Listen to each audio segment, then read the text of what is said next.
የህግ ነገር በዚህ ፕሮግራም በአገራችን አነጋጋሪውን ጉዳዮች በህግ እንዴት እንደሚታዩ ማብራሪያ ይሰጣል። አድማጮችም በየዕለቱ በሚነሳው ርዕሰ ጉዳይ ላይ ያላቸውን የህግ ጥያቄዎች በቀጥታ የስልክ መስመር በመግባት ባለሙያውን የሚጠይቁበት ነው።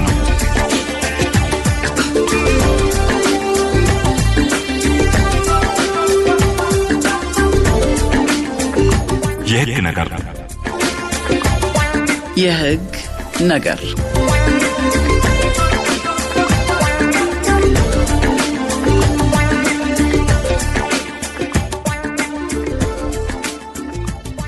ሰላም ጤና ይስጥልን የተወደዳችሁ አድማጮቻችን፣ ሳምንታዊ የህግ ነገር ፕሮግራማችንን ነው ጀምረናል። ከኢትዮጵያ ሬዲዮ በዛሬው ዝግጅታችን የንብረት ታክስ ህግ ላይ ነው የምናተኩረው።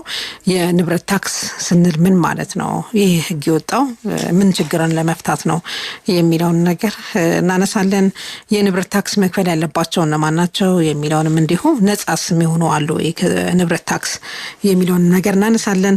የንብረት ታክስ የማስከፈያ ምጣኔ አተማመንን በተመለከተ እናነሳለን። እንዴት ነው የሚሰላው? ምን ነው መሰረት የሚያደርገው የሚለውንም ነገር እንዲሁ የመኖሪያ ቤት ከሆነ በተለይ የንብረት ታክስ በየዓመቱ ይሻሻላል ወይ የሚለውን ነገር እንዲሁ ንብረቱን በዋስትና እና በማያዣ በብድር የሚሰጡ ተቋማት ከንብረት ታክስ ጋር ተያይዞ ማን ማድረግ አለባቸው፣ ምን ጥንቃቄ ማድረግ አለባቸው የሚለውንም እንዲሁ እናያለን። የንብረት ታክስ አለመክፈል የሚያስጠይቀውስ ነገር አለ ወይ? ምንድነው የሚያስጠይቀው የሚለው እነዚህና ተያያዥ ጉዳዮችን ነው ዛሬ እያነሳን የምንቆየው። በዙ ላይ ማብራሪያ የሚሰጡን እንግዳይም እዚህ ስቱዲዮአችን ተገኝተዋል። እንግዳይም በቅድሚያ በጣም አመሰግናለሁ።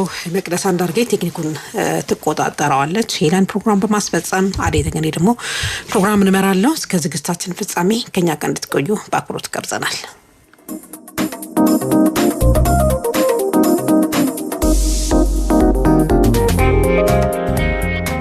ተመልሰናል። የንብረት ታክስ ነው እንግዲህ የዛሬው ጉዳያችን። ቀደም ሲል ያነሷቸውን ነጥቦች እያነሳን ነው የምንቆየው። እንግዲህ ላስተዋወቅ አቶ አበባው ሲሳይ ናቸው። አቶ አበባው በፍትህ ሚኒስቴር አቃቢ ህግ ናቸው። ስቱዲዮአችን ስለመጡልን በድጋሚ በጣም ነው የማመሰግነው። አመሰግናለሁ። እኔም ይህ ፕሮግራም ከፍትህ ሚኒስቴር ጋር በመተባበር ነው የምናቀርበላችሁ። የፍትህ ሚኒስቴርን በጣም እናመሰግናለን። መልእክቱን አድምጠን ተመልሰን ስንገናኝ በቀጥታ ወደ ውይይታችን የምንገባ ነው የሚሆነው። ጥሩ ቆይታ። ጥቅምት 15 1900 ከተቋቋሙት የሚኒስቴር መስሪያ ቤቶች አንዱ የሆነውና የፍርድ ሚኒስቴር በሚል መጠሪያ የተመሰረተው የአሁኑ የኢፌዴሪ ፍትህ ሚኒስቴር ቀደም ሲል የፌዴራል ጠቅላይ አቃቤ ህግ ተቋምን ለማቋቋም በወጣው አዋጅ ቁጥር 943/2008 እንዲሁም የፌዴራል መንግስት አስፈጻሚ አካላትን ስልጣንና ተግባር ለመወሰን በወጣው አዋጅ ቁጥር 1263/2014 መሰረት የመንግስት ህግና ፍትህ አገልግሎትና የጠቅላይ አቃቤ ህግ ዘርፎች በስሩ እንዲደራጁ ተደርጎ በርካታ ስልጣንና ተግባራት ተሰጥቶት እየሰራ ይገኛል። 5 ተጠሪ ተቋማትን ማለትም የፌዴራል ማረሚያ ቤት ኮሚሽን፣ የፌዴራል የፍትህና የህግ ኢንስቲትዩት፣ የፌዴራል ሰነዶች ማረጋገጫ ምዝገባ አገልግሎት፣ የፌዴራል ሲቪል ማህበረሰብ ድርጅቶች ባለስልጣንና የኢፌዴሪ ታክስ ይግባኝ ኮሚሽን በፍትህ ሚኒስቴር ስር እንዲደራጁ በማድረግ ለህብረተሰቡ ውጤታማና የተቀላጠፈ አገልግሎት በመስጠት የባለጉዳዮች ጊዜና ጉልበት መቆጠብ ተችሏል። ለተቋሙ ከተሰጡ ስልጣንና ተግባራት መካከል በህግ ጉዳዮች የፌዴራል መንግስት ዋና አማካሪና ተወካይ ሆኖ መስራት፣ የፌዴራል ህጎች ተፈጻሚነትን መከታተል፣ በወንጀልና ፍትሐ ብሔር ጉዳዮች ዓለም አቀፍ ግንኙነትና ትብብር ማድረግ፣ በተጨማሪም በተሻሻለው የቤተሰብ ህግ፣ በመገናኛ ብዙሃን፣ በንግድ ውድድርና ሸማቾች እንዲሁም በሌሎች አዋጆችና ህግ ጉዳዮች የተመለከተ ለሚኒስቴር መስሪያ ቤቱ ስልጣንና ተግባራት የተሰጡ የህግ ማዕቀፎች ናቸው። ፍትህ ሚኒስቴር ይህን የህግ ነገር የተሰኘውን ፕሮግራም በአጋርነት ሲያቀርብላችሁ ደስታ ይሰማዋል።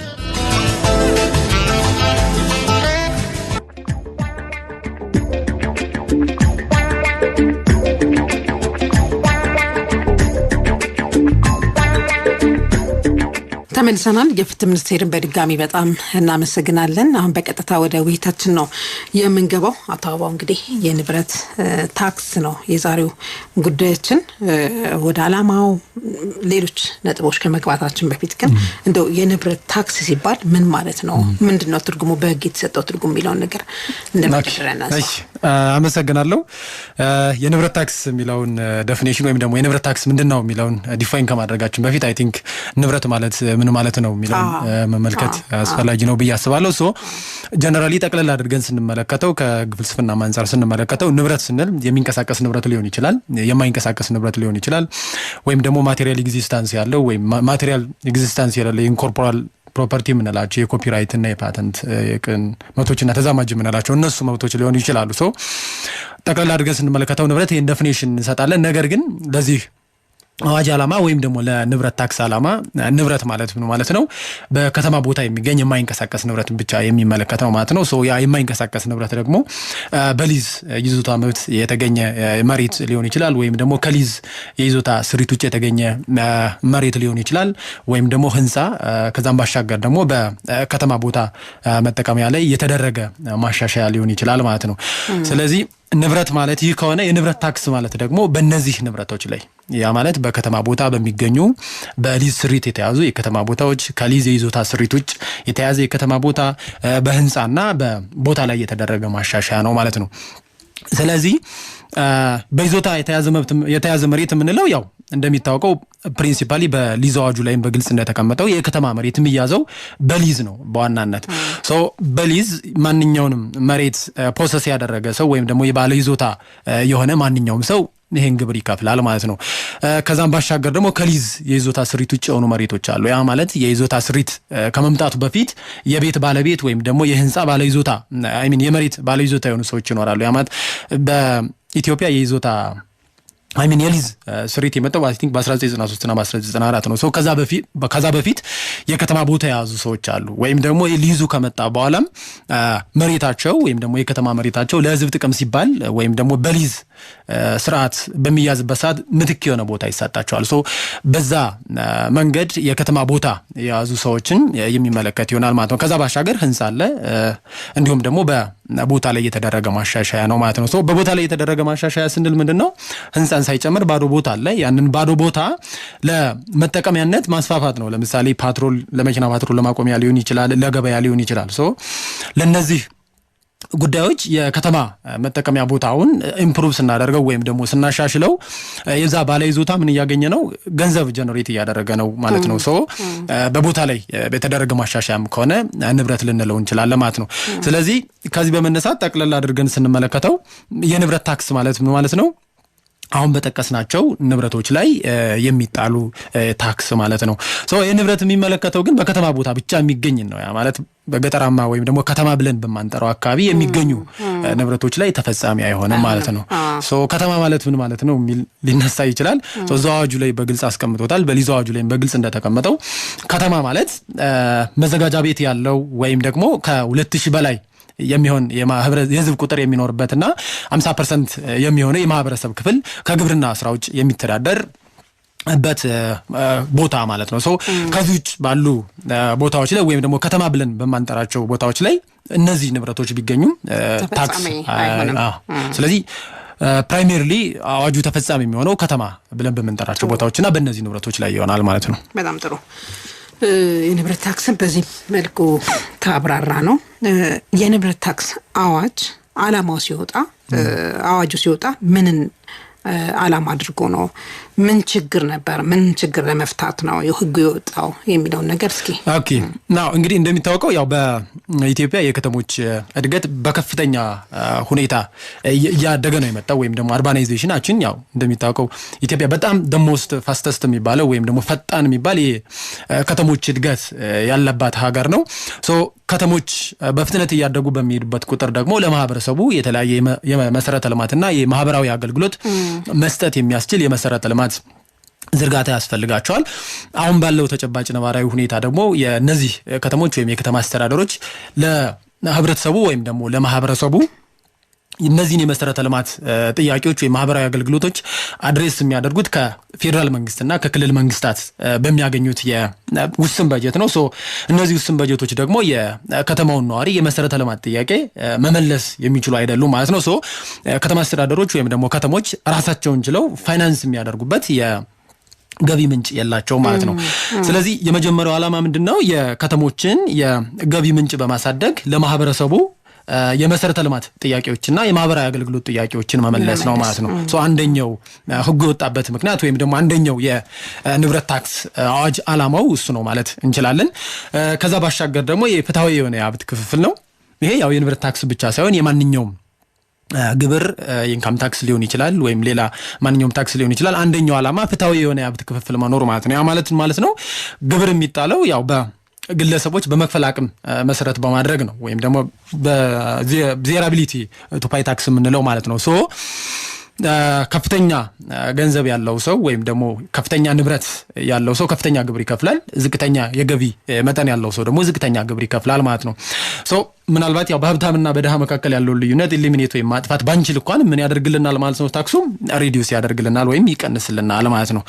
ጠቅለል ስናደርገው የንብረት ታክስ አዋጁ ወይም ደግሞ ህጉ የወጣበት ዓላማ የከተሞችን ራሳቸውን ችለው ቀጥተኛ እና ዘመናዊ ወይና ቋሚ የሆነ ፋይናንስ በማግኘት የማህበረሰቡን የመሰረተ ልማት ጥያቄና የማህበራዊ አገልግሎት ጥያቄ ለመፍታት የወጣ ህግ ነው ማለት እንችላለን። በጣም ጥሩ። ሌላው አሁን ማን ነው መክፈል ያለበት? የንብረት ታክስ መክፈል ያለባቸው እነማን ናቸው የሚለው ነገር ቀደም ላይ አንስተናቸዋል። ንብረት ምንድነው ዲፋይን ስናደርግ ንብረት ምንድነው ስንል ምን ብለናል? አንደኛ በይዞታ ስሪት የተያዘ ይዞታ መሬት አለ። በሊዝ የይዞታ ስሪት የተያዘ አለ። ሁለተኛ ከሊዝ የይዞታ ስሪት ውጭ የተያዘ መሬት አለ። ሶስተኛ ደግሞ ህንፃ ወይም ደግሞ የቦታ ማሻሻያ የተደረጉ ማለት ነው። ግብር የሚከፍሉ ሰዎች እነዚህ የሶስቱ ንብረት ባለቤት የሆኑ ወይም ደግሞ የይዞታ መብት ያላቸው ሰዎች ናቸው ማለት ነው። ሊዝ ስንል እንግዲህ እንደሚታወቀው ፕራይመሪሊ የከተማ ቦታ የሚያዘው በሊዝ ነው። ያ ማለት በመንግስትና በድርጅቶች ወይም ደግሞ በግለሰቦች መካከል በሚደረግ ድርድር የከተማ መሬትን ግለሰቦች ወይም ደግሞ ድርጅቶች ፖሰስ ሊያደርጉ ይችላሉ ወይም ደግሞ የይዞታ መብት ሊያገኙ ይችላሉ ማለት ነው። ስለዚህ በዚህ የሊዝ ስርዓት ውስጥ የከተማ ቦታን የይዞታ መብት ያገኙ ሰዎች በመጀመሪያ ምን ያደርጋሉ ማለት ነው? ግብር ይከፍላሉ ማለት ነው። ሁለተኛው ከሊዝ የይዞታ ስሪት ውጭ ወይም ደግሞ የኦልድ ፖሴሽን የምንለው ማለት ነው። ያ ማለት አስቀድሜ እንዳብራራሁት የሊዝ ስርዓቱ ከመምጣቱ በፊት የከተማ ቦታን ፖሰስ ያደረጉ ሰዎች ወይም ደግሞ ህንጻም ሊሆን ይችላል ወይም ሌላ ማንኛውም ነገር ፖሰስ ያደረጉ ሰዎች ወይም ደግሞ የሊዝ ስርዓቱ ከመጣ በኋላ ቦታቸው በሊዝ ስርዓት የተያዘ ሰዎች ካሉ በዛ ቦታ ምትክ ይሰጣቸዋል። በዛ ምትክ ያገኙ ሰዎች ታክስ ወይም ደግሞ የንብረት ታክስ ይከፍላሉ ማለት ነው። ከዛ ባሻገር ህንጻዎች ናቸው። ያው ለመኖሪያ ቤት ሊሆን ይችላል፣ ለንግድ ሊሆን ይችላል፣ ለኢንዱስትሪ ሊሆን ይችላል፣ ለቅይጥ ዓላማ ሊኖራቸው ይችላል። ማንኛውም ህንጻ ከተማ ውስጥ የሚገኝ ከሆነ ቅድም ዲፋይን ባደረግነው ከተማ ውስጥ የሚገኝ ከሆነ የንብረት ታክስ ይከፍላል ማለት ነው። ከዛ ባሻገር በቦታ ላይ የተደረገ ማሻሻያ ነው። በቦታ ላይ የተደረገ ማሻሻያ ማለት ነው ህንጻን ሳይጨምር ህንጻ ከሆነ ያው ህንጻ በሚለው ስለሚጠቃለል ህንጻ ከተሰራበት ቦታው ለምሳሌ አንድ ሰው ባዶ የከተማ ቦታ ይኖረዋል። ያን ባዶ የከተማ ቦታ ወደ ምን ኢምፕሩቭ ሊያደርገው ይችላል? ወደ መኪና ማቆሚያ ፓትሮል ኢምፕሩቭ ሊያደርገው ይችላል። ያ ማለት ምን ያገኘ ነው ማለት ነው? ገቢ ጀነሬት እያደረገ ነው ወይም ደግሞ ገንዘብ ጀነሬት እያደረገ ነው ያገኘ ነው ማለት ነው። ሁለተኛ ወደ ገበያ ቦታም ሊቀይረው ይችላል። እንደዚህ በሚሆንበት ሰዓት ምን ያገኛል ማለት ነው? ገንዘብ ያገኛል ወይም ደግሞ ገቢ ያገኛል ማለት ነው። ስለዚህ ጠቅለል ስናደርገው የንብረት ታክስ የሚከፍሉ ሰዎች እኛ በሊዝ የይዞታ ስሪት ውስጥ የከተማ ቦታ የያዙ ሰዎች ናቸው።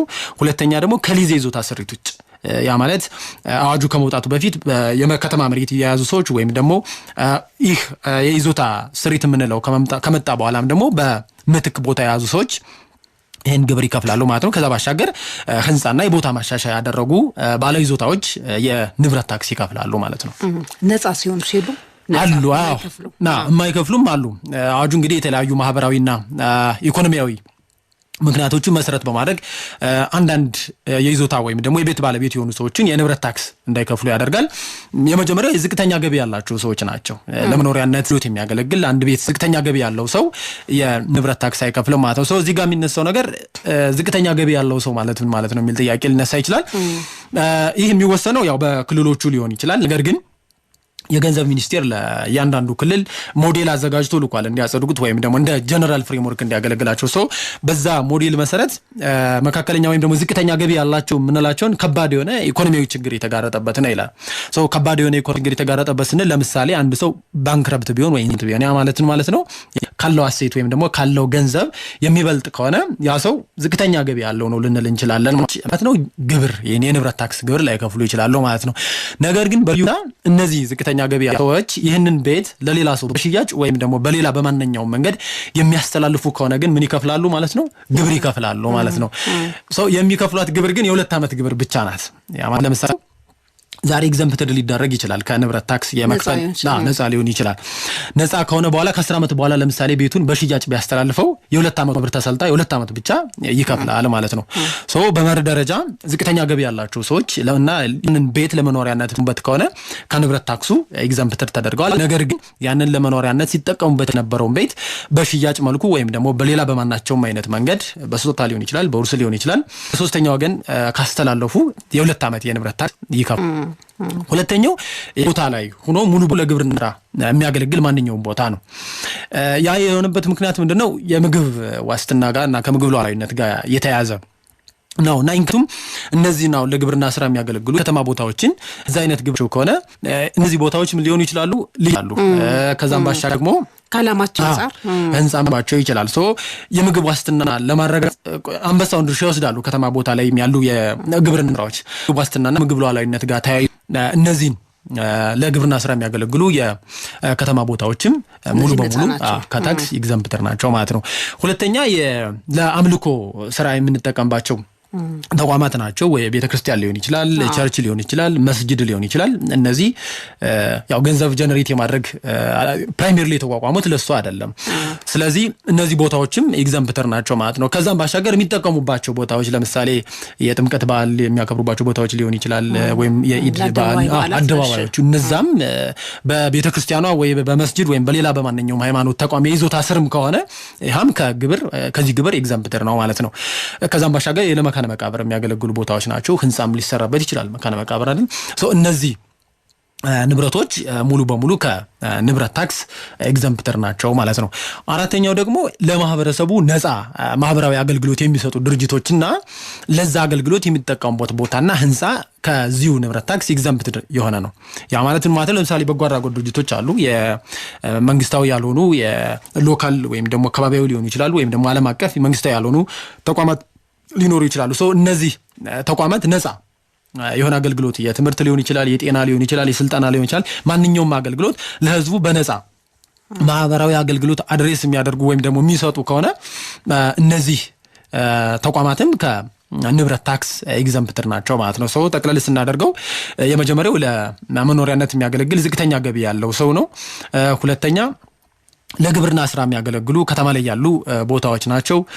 ሶስተኛ የመካነ መቃብር ወይም ደግሞ የሃይማኖት ተቋማት ለአምልኮ ስራ የሚጠቀሙባቸውና የመካነ መቃብር እነዚህ እንዲሁም ደግሞ ለማህበረሰቡ ነፃ ማህበራዊ አገልግሎት የሚሰጡ ድርጅቶች ለዚሁ አገልግሎት የሚጠቀሙበት ቦታና ህንጻ ከንብረት ታክስ ኤግዘምፕተር ነው ወይም ደግሞ ነፃ የተደረጉ ናቸው ማለት ነው። በጣም ጥሩ። ለመኖሪያ ቤት አገልግሎት የሚጠቀሙ ዝቅተኛ ገቢ ያላቸው ሰዎች ናቸው ከንብረት ታክስ ነፃ የሆኑት እንጂ ሌሎች እንደ ቪላ ቤትና እንደዚህ ያላቸው በሙሉ ግን የመክፈል ግዴታ አለባቸው። የመኖሪያ ቤት እስከሆነ ድረስና እንዲሁም ደግሞ ያን የመኖሪያ ቤት ፕሮሰስ አድርጎ የያዘ ሰው ዝቅተኛ ገቢ መኖሩን እስካላረጋገጠ ድረስ የንብረት ታክስ ይከፍላል ማለት ነው። ይከፍላል። በጣም ጥሩ። እንዴት ነው አጣጣሉ? ከመኖሪያ ቤትና የገበያ ወይም ደግሞ የንግድ ተቋማት ልዩነት አለው የሚለው ቀጥሎ እናየዋለን። አድማጮቻችን ይህ ነገር ፕሮግራማችን ነው እያደመጣችሁ የምትገኙት ከኢትዮጵያ ሬዲዮ። በዛሬው ዝግጅታችን የንብረት ታክስ ሕግ ላይ ትኩረት አድርገናል። አቶ አበባ ሲሳይ ናቸው ማብራሪያ እየሰጡን የሚገኙት። እንግዳችን በፍትህ ሚኒስቴር አቃቢ ሕግ ናቸው። ውይይታችን አሁንም ይቀጥላል። እንግዲህ የንብረት ታክስ ሕግ አዋጅ ቁጥር 1365 ላይ ነው ትኩረት ያደረግነው። ቀደም ሲል እንግዲህ የንብረት ታክስ ምንድነው፣ የህጉ ዓላማ ምንድነው፣ በተለይ መንግስት የመሰረተ ልማቶችን ለማሟላት ከተሞች በራሳቸው ገቢ እንዲያመነጩ ከማድረግ አንጻር ሲነሳ ነበረ። የማይከፍላሉ ወይ መክፈል ያለባቸው እነማን ናቸው የሚለውን ነገር ነበረ ቀደም ሲል ስናነሳ የነበረው። ስለ መርሆቹን እስኪ የንብረት ታክስ አጣጣል መርሆች ምንድን ናቸው የሚለውን ዝርዝር አድርገን እናያቸው። እንግዲህ ማንኛውም ታክስ የራሱ ጀነራሊ በህገ ፍልስፍናም የካኖን ኦፍ ታክሴሽን የምንላቸው ወይም ደግሞ የታክስ መርህ የምንላቸው አሉ። ሶ ኦልሞስት እነዚህ የንብረት ታክስ መርሆቹም ኦልሞስት ከዛ የተቀዱ ናቸው ማለት እንችላለን። የመጀመሪያው የንብረት ታክስ መርህ የፍትሃዊነት የምንለው ነው። ፍትሃዊነት ስንል ምን ማለት ነው? የንብረት ታክስ መጣል ያለበት የዜጎችን የመክፈል አቅም መሰረት አድርጎ መሆን አለበት ማለት ነው። ያ ማለት ከፍተኛ ገቢ ያለው ሰው ከፍተኛ የሆነ ግብር መክፈል አለበት፣ ዝቅተኛ ገቢ ያለው ሰው ደግሞ ዝቅተኛ ግብር መክፈል አለበት ማለት ነው። ሶ ፍትሃዊነት የመጀመሪያው የታክስ መርህ ነው። ሁለተኛው የትክክለኝነት የምንለው ነው። ትክክለኛ ስንል በኋላ ላይ ታነሻዋለሽ ብዬ አስባለሁ። የንብረት ታክስ የሚጣለው እንግዲህ በንብረቱ የገበያ ዋጋ መሰረት ተደርጎ ነው። ያ 25% ነው የሚጣለው። በኋላ በደንብ እንወያይበታለን ብዬ አስባለሁ። ሶ ንብረቱ በትክክል መገመት አለበት እንጂ አሁን ንብረቱ አርቢትራርሊ ከተገመተ ምን ሊሆን ይችላል? ዝቅተኛ ታክስ መክፈል ያለበት ሰው ከፍተኛ የሆነ ታክስ ሊከፍል ይችላል። ሶ ብዙ ታክስ መክፈል ያለበት ሰው ደግሞ አናሳ የሆነ ታክስ ሊከፍል ይችላል ማለት ነው። ስለዚህ ንብረት ግመታው ሲሰላ በትክክል መገመት አለበት ማለት ነው። ከዛ ውጭ ግን አርቢትራር ሊሆን ይችላል፣ በዲስክሪሚኔሽንም ሊፈጥር ይችላል ማለት ነው። ሶ ሁለተኛው መርህ ትክክለኝነት ነው። ትክክለኝነት ስንል የንብረቱ የገበያ ዋጋ በአግባቡና ትክክለኛ በሆነ መንገድ መተርጎም አለበት ማለት ነው። ሶስተኛው ግልጸኝነት የምንለው ነው። ይህ ግልጸኝነትና ተጠያቂነት ያው የህገ መንግስታችንም ላይም በግልጽ እንደተቀመጠው አንደኛው የህገ መንግስት መሰረታዊ መርህ ነው። የታክስ ብቻ ሳይሆን ማንኛውም መንግስታዊ አሰራር ግልጽ መኖር አለበት። ተጠያቂነት ማለት ደግሞ ተጠያቂነት መረጋገጥ አለበት። ሶ በንብረት ታክስ ኮንቴክስት ደግሞ ግልጸኝነት ስንል ምን ማለት ነው? ታክሱ ለምን ዓላማ እንደሚሰበሰብ፣ ማን እንደሚሰበሰብ፣ መቼ እንደሚሰበሰብ፣ ምን ያክል እንደሚሰበሰብ ለግብር ከፋዩ በግልጽ መድረስ አለበት ማለት ነው። ሶ ቅሬታ ካላቸውም ደግሞ ቅሬታቸውን የሚያቀርቡበት መንገድ መፈጠር አለበት ማለት ነው። ሶ ያንን መሰረት በማድረግ የንብረት ታክሳችን በግልጽ አስቀምጧል። ታክስ ለምን ዓላማ እንደሚከፈል፣ ለማን እንደሚከፈል፣ መቼ እንደሚከፈል፣ በምን ያህል ምጣኔ እንደሚከፈል በግልጽ ተቀምጧል። ከዛም ባሻገር ደግሞ ዜጎቹ በንብረቱ ተመላይ ሊሆን ይችላል ወይም ደግሞ በታክስ ምጣኔው ላይ ቅሬታ ካላቸው ቅሬታ የሚያቀርቡበትን መንገድ አዋጁ አስቀምጦ እናገኘዋለን ማለት ነው። ሶ ሁለተኛው መርህ ምን ልንል እንችላለን ማለት ነው? ግልጸኝነት ነው ማለት ነው። ሶስተኛው አስተዳደር አመችነትና ቅለት ነው። አስተዳደር አመችነት ስንል ያው ቢሮክራቲክ ያልሆነ ማለት ነው። አሁን አንዳንድ ስርዓቶች ለምሳሌ ምን ሊሆኑ ይችላሉ? በጣም ሪጂድ የሆነ ፕሮሲጀር አልፈሽ ታክስ የምትከፍልባቸው ስርዓቶች ሊኖሩ ይችላሉ። ሶ እነዛን በመቀነስ ግብር ከፋዩ በቀላሉ የንብረት ታክስ እንዲከፍል ማስቻል ቀላል በሆነ መንገድ ወይም ደግሞ በጣም ጥብቅ የሆኑ የቢሮክራቲክ አሰራሮችን በመቀነስ በቀላሉ ወይም ደግሞ ለግብር ከፋዩ አመቺ በሆነ መንገድ መከፈል አለበት ማለት ነው። አመቺነት ስንል ምናልባት ሲምፕሊሲቲ ጋር ልናያይዘው እንችላለን። ያ ማለት ነው ግብሩ መከፈል ያለበት ግብር ከፋዩ መክፈል በሚችልበት ሰዓት ወይም ደግሞ ተስማሚ በሆነበት ሰዓት ያ ጥናት ተሰርቶ ነው ሊሆን ይችላል። መቼ ነው እነዚህ የንብረት ባለይዞታዎች ወይም ደግሞ ባለቤቶች ይህን ግብር መክፈል የሚችሉ መቼ ነው የሚለው በጥናት ሊረጋገጥ የሚችል ሊሆን ይችላል። ለምሳሌ አሁን የግብርና ታክስ ወይም ኢንካም ታክስን ብንመለከት ለምሳሌ ኮንቪኒየንስ ነው የምንለው መቼ ነው የንብረት የግብርና ስራዎቻቸው ከተሰባሰቡ በኋላ ወይም አዝርቶችን ከሰበሰቡ በኋላ በዛን ሰዓት የንብረት እንደዚህ አይነት ታክሶች ቢጣሉ አግባብነት አለው ወይም ደግሞ አመችነት አላቸው፣ ቀላል ናቸው ሊባሉ ይችላል። ሶ የንብረት ታክስም እንደ አንድ መርህ አስቀምጦታል። ያ በጥናት ተረጋግጦ መቼ ነው አመች የሚለው ሊሰላ ይችላል። ያው ክልሎችም ያንን ታሳቢ አድርገው የግብር መክፈያ ጊዜውን ይወስናሉ የሚል እምነት አለኝ። ሌላኛው የልማት ተጠቃሚነት ነው።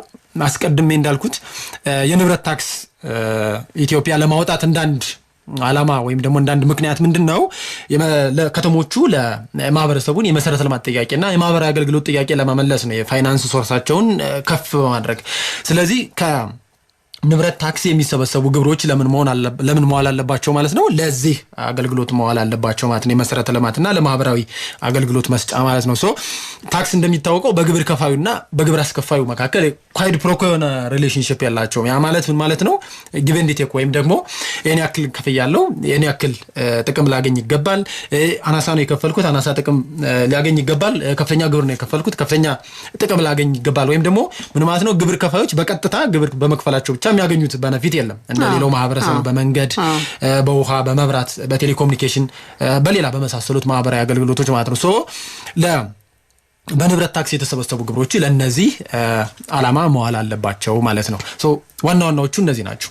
በጣም ጥሩ። አሁን ስለ አሰላሉ እንምጣ እስኪ። የንብረት ታክስ የማስከፈያ ምጣኔና አተማመኑ እንዴት ነው የሚሰላው? ምን ነው መሰረት የሚያደርገው የሚለው ነገር ነው። ለምሳሌ ከቤት አይነት ጋር ተያይዞ አገልግሎቱ ለመኖሪያ ቤት ሲሆን ለንግድ ሲሆን ለማህበራዊ አገልግሎት ሲሆን እንደዚህ በታክስ አከፋፈሉ ላይ ምን ያህል ልዩነት ይፈጥራል የሚለውንም ነገር እነዚህን አያይዘን እናንሳቸውና እንዴት ነው አተማመኑ እንዴት ነው የሚሰላው የሚለውን ነገር ነው። እንግዲህ የንብረት ታክስ በዋናነት በተለያዩ ሀገራት የተለያየ አፕሮች ነው ያላቸው። አንዳንድ ሀገራት የንብረቱን የኪራይ ዋጋ ይወስዳሉ፣ አንዳንድ ሀገራት ደግሞ የንብረቱን ጠቅላላ ዋጋ ይወስዳሉ፣ አንዳንድ ሀገራት ደግሞ ከንብረቱ ጠቅላላ ዋጋ የተወሰነውን ፐርሰንት በመውሰድ በመቶኛ በማስላት ግብር እንዲከፈል ያደርጋሉ። በእኛ ሀገር የህግ ስርዓት ወይም ደግሞ አጠቃላይ አሁን ዓለም ባለው የንብረት ታክስ አከፋፈል ስርዓት ግን ፕሪዶሚናንስ የምንለው ወይም ደግሞ በጣም ተቀባይነት ያገኘው የንብረቱን ጠቅላላ ዋጋ ወይም ደግሞ የተወሰነውን ዋጋ በመውሰድ በመቶኛ በማስላት ግብር እንዲከፈል ማድረግ ነው። በእኛ ሀገር ኮንቴክስት ስንመጣ ያው 25% ነው የሚለው ግብር የሚከፈልበት ዋጋ። የንብረቱ ጠቅላላ ዋጋ አለ፣ ከንብረቱ ጠቅላላ ዋጋ 25% ብቻ ነው የሚከፈለው ማለት ነው። ስለዚህ የኛ አፕሮች የሚከተለው ሁለተኛውን አፕሮች ነው ማለት ነው። ከንብረቱ ጠቅላላ ዋጋ የተወሰነውን ፐርሰንት ወይም ያ ማለት 25% ማለት ነው 25% በመውሰድ 25%ን በመቶኛ በማስላት ምጣኔውን እናያለን ቀጥለን በነዛ በፐርሰንታይሎቹ በማስላት የንብረት ታክስ እንዲከፈል ያደርጋል ማለት ነው። እዚህ ጋር ምናልባት ብዥታ እንዳይፈጠር የንብረት ታክስ የሚከፈለው ስለዚህ በዚህ መሰረት ምን ይሆናል ማለት ነው በንብረቱ ጠቅላላ ዋጋ ላይ ሳይሆን የንብረቱን ጠቅላላ ዋጋ 25% አለ እዛ ያንን 25% ደግሞ በመቶኛ አስልተን ግብር ይከፈላል ማለት ነው። ያ ማለት ለምሳሌ አንድ ቤት ዋጋ 4 ሚሊዮን ነው የሚያወጣ ብንል ታክሰብል የሚሆነው ስንት ይሆናል ማለት ነው በ25% 1 ሚሊዮን ይሆናል ማለት ነው። 1 ሚሊዮኑ ደግሞ በምን ይባዛል በመቶኛ በታክስ ምጣኔዎች አሉ በኋላ ከ0.2 እስከ 0.1 ከ0.1 እስከ 1% የተቀመጡ አሉ። ያ ይሄን መሰረት አድርገው ደግሞ ክልሎቹ የሚያወጡት ፊክስድ የሆነ የታክስ ምጣኔ አለ ያንን መሰረት አድርጎ ነው ግብር የሚጣለው ማለት ነው። ስለዚህ ታክስ የሚከፈልበት ወይም ደግሞ የንብረት ታክስ የሚከፈልበት ዋጋ የንብረቱ 25% በመቶኛ ተሰልቶ ይሆናል ማለት ነው። አንዳንድ ሀገራት ጠቅላላ ዋጋዎችን ይወስዳሉ። ለምሳሌ ኬንያን ስንወስድ የንብረቱን ጠቅላላ ዋጋ ሚኒመም የሆነ ስታንዳርድ ወይም ትሬሾልድ ታስቀምጣለች። ማለት ነው የንብረቱ ጠቅላላ ዋጋ 3 ሚሊዮን ሽልንግ በላይ የሚያወጣ ከሆነ የንብረት ታክስ ይከፈልበታል የንብረቱ ጠቅላላ ዋጋ ላይ ማለት ነው። ከዛ በታች የሆኑ ንብረቶችን ግን ኤግዛምፕትድ አድርገዋል ማለት ነው። የኛ ሀገር ግን የወሰደው የትኛውን ነው ከንብረቱ ጠቅላላ ዋጋ 25%ን ወስዶ ያንን 25% በመቶኛ በማባዛት ነው ግብር እንዲከፈል የተደረገው። ያ የሆነበት ምክንያት ምንድነው የንብረቱን ጠቅላላ ዋጋ ወስደን ግብር ይከፈል ብንል ከፍተኛ የሆነ ጫና ማህበረሰቡ ድንገተኛ የሆነ ጫና ወይም ከፍተኛ የሆነ ጫና ማህበረሰቡ ላይ ይፈጥራል። ምክንያቱም አሁን ባለው ነባራዊ ሁኔታ የቤቶች ወይም ደግሞ ከተማ ላይ ያሉ ንብረቶች ዋጋቸው ከጊዜ ወደ ጊዜ በከፍተኛ ሁኔታ እየጨመረ ነው ያለ። ስለዚህ የንብረቱ ጠቅላላ ዋጋ ላይ ደግሞ የንብረት ታክስ እናስከፍል ወይም ደግሞ እንክፈል ብንል እየጨመረ ያለውን የከተማ ንብረት በከፍተኛ ሁኔታ ደግሞ ሊያባብስ ይችላል ማለት ነው። ማህበረሰቡም ደግሞ ያንን መሸከም አይችልም። ስለዚህ ያንን አድሬስ ለማድረግ ወይም ደግሞ ፐብሊክ ኢንተረስት እና የግለሰቦችን ደግሞ መብት ሚዛናዊ ለማድረግ ወይም ደግሞ ባላንስ ለማድረግ የንብረቱን ጠቅላላ ዋጋ ከመውሰድ ይልቅ ከንብረቱ ጠቅላላ ዋጋ 25%ን በመውሰድ በመቶኛ ተሰልቶ እንዲከፈል ይሆናል ማለት ነው። የታክስ ምጣኔውን በተመለከተ ምን ያህል ፐርሰንት ያው 25%ቷ በመቶኛ ተባዝቶ ነው አይደለ ግብር ይከፈላል ያለው። ያንን የመወሰን ስልጣን ማን አለው የሚለውን በተመለከተ በፌደራል መንግስትና በክልል መንግስታት መካከል የተከፋፈለ ስልጣን ነው ያላቸው። በዚህ መሰረትም የፌደራል መንግስቱ ዝቅተኛውን ጣራና ከፍተኛውን ጣራ አስቀምጧል። የክልል መንግስታት ደግሞ በተቀመጠው ጣራ ውስጥ በመሆን የታክስ ምጣኔያቸውን በመወሰን ለንግድ፣ ለመኖሪያ ቤት፣ ለኢንዱስትሪ ቅይጥ አገልግሎት ላላቸው እያሉ ሰንጠረዥ አዘጋጅተው የራሳቸውን ታክስ ያዘጋጃሉ ማለት ነው። ነገር ግን አዋጁ ምን አስቀምጧል? ጀነራል ሪፈረንስ አስቀምጧል። ያ ማለት ክልሎቹ ከተቀመጠው ዝቅተኛ ጣራና ከፍተኛ ጣራ ዝቅ ማለትም ከፍ ማለትም አይችሉም ማለት ነው። ይህን የማድረግ ስልጣን የተሰጠው በዋናነት ለገንዘብ ሚኒስቴር ጥናት አድርጎ ለሚኒስትሮች ምክር ቤት በሚወጣ ደንብ ይወሰናል ነው የሚለው። ነገር ግን ያስከሚደረግ ድረስ ኦልሬዲ አዋጁ ስለጸደቀ ምንድነው የተደረገው? በዲሌጌሽን ቀጥታ አዋጁ አውጥቷል። ያ ማለት አዋጁ ጥርስ የሌለው አንበሳ እንዳይሆን ማለት ነው። ስለዚህ አሁን የገንዘብ ሚኒስቴር ጥናት እያደረገ ነው። የገንዘብ ሚኒስቴር ጥናት ካደረገ በኋላ ምን ያወጣል ማለት ነው? ለሚኒስትሮች ምክር ቤት ደንብ አቅርቦ ሚኒስትሮች ምክር ቤት ያን ደንብ ካጸደቁት በኋላ የታክስ ምጣኔው ይቀመጣል ማለት ነው። እስከዛው ድረስ ግን ኮንዲሽናል በሆነ መንገድ አዋጁ የታክስ ምጣኔዎችን አስቀምጧል። በዚህ መሰረትም የከተማ ቦታ ከሆነ ከ0 ነጥብ ታክስ ከሚከፈልበት ዋጋ ከ0 ነጥብ 2 እስከ 0 ነጥብ እስከ 1% ድረስ የንብረት ታክስ ይከፈላል ማለት ነው። ያ ማለት ምን ማለት ነው? በዚህ ሬንጅ ውስጥ ነው ክልሎቹ ስንት ሊወስኑ ይችላሉ? እንግዲህ 0.5 ሊወስኑ ይችላሉ፣ 0.6 ሊወስኑ ይችላሉ፣ 0.7 ሊወስኑ ይችላሉ። ስለዚህ በዚህ መካከል ነው ከዚህ ሬንጅ መውጣት አይችሉም። ቦታ ከሆነ የከተማ ቦታ ከሆነ ከ0.2 እስከ 0 እስከ 1% ድረስ የንብረት ታክስ ይጣላል ማለት ነው። ህንጻ ከሆነ ደግሞ ወይም ደግሞ የቦታ ማሻሻያ ቅድማ አይተናል የቦታ ማሻሻያ ምን እንደሆነ የቦታ ማሻሻያ ከሆነ ወይም ህንጻ ከሆነ ደግሞ ከ0.1 እስከ 1% ይሆናል ማለት ነው። ይሄ ዝቅተኛ ጣራና ከፍተኛ ጣራ ነው። ክልሎቹ አሁንም ከዚህ ምን ማለት አይችሉም መውጣት አይችሉም ማለት ነው። ስለዚህ የንብረት ታክስ ምጣኔ ጁሪስዲክሽን በፌደራል መንግስትና በክልል መንግስታት እየተከፋፈለ ነው ማለት ነው። ያ የሆነበት ምክንያት ወይም ደግሞ የፌደራል መንግስቱ ዝቅተኛውን የታክስ ምጣኔና ከፍተኛውን የታክስ ምጣኔ እንዲያወጣ የተደረገበት ምክንያት ምንድነው? አንደኛ የታክስ ውድድርን ለማስቀረት ነው። ያ ማለት ለምሳሌ የንብረት ታክስ ምጣኔን የማውጣት ስልጣን ለክልሎች ብንወስዳቸው በክልል መንግስታት መካከል የታክስ ኮምፒቲሽን ይፈጥራል። ያ ማለት ይሄኛው ክልል ወይም ደግሞ ይሄኛው ከተማ ይሄን ያክል ግብር ሰብስቧል፣ እኔም ይሄን ያክል ግብር መሰብሰብ አለብኝ፣ ይሄን ያክል ግብር ሰብስቧል፣ ይሄን ያክል ግብር ታክስ ኮምፒቲሽን ውድድር ይኖራል ማለት ነው። ያ ውድድር ደግሞ ዜጎች ላይ ተመልሶ ከፍተኛ የሆነ ጫና ይፈጥራል ማለት ነው። አንደኛ እሱ ለማስቀረት ነው የፌደራል መንግስቱ ዝቅተኛ ጣራና ከፍተኛ ጣራውን ያስቀመጠበት የታክስ ምጣኔውን። ሁለተኛ ከአንድ ከተማ ወደ ሌላ ከተማ የካፒታል መሸሽ እንዳይኖር ነው። ያ ማለት ነው ለምሳሌ ከከተማ ወደ ከተማ የተለያየ ንብረት ታክስ ካለ ግለሰቦች ወይም ደግሞ ባለሀብቶች ምን ሊያደርጉ ይችላሉ? ንብረታቸውን ከፍተኛ ግብር ከሚከፈልበት ከተማ ወደ ዝቅተኛ ግብር ወደሚከፈልበት ከተማ ሊያሸሹ ይችላሉ ማለት ነው። ያ ምን ይሆናል ማለት ነው? ነገር ግን የፌደራል መንግስቱ ይህን ምጣኔ ካስቀመጠ ይህንን ይከላከልልናል ማለት ነው። ከዛ ባሻገር ደግሞ የተመጣጣኝ የሆነ የከተሞች እድገት እንዲኖር ነው።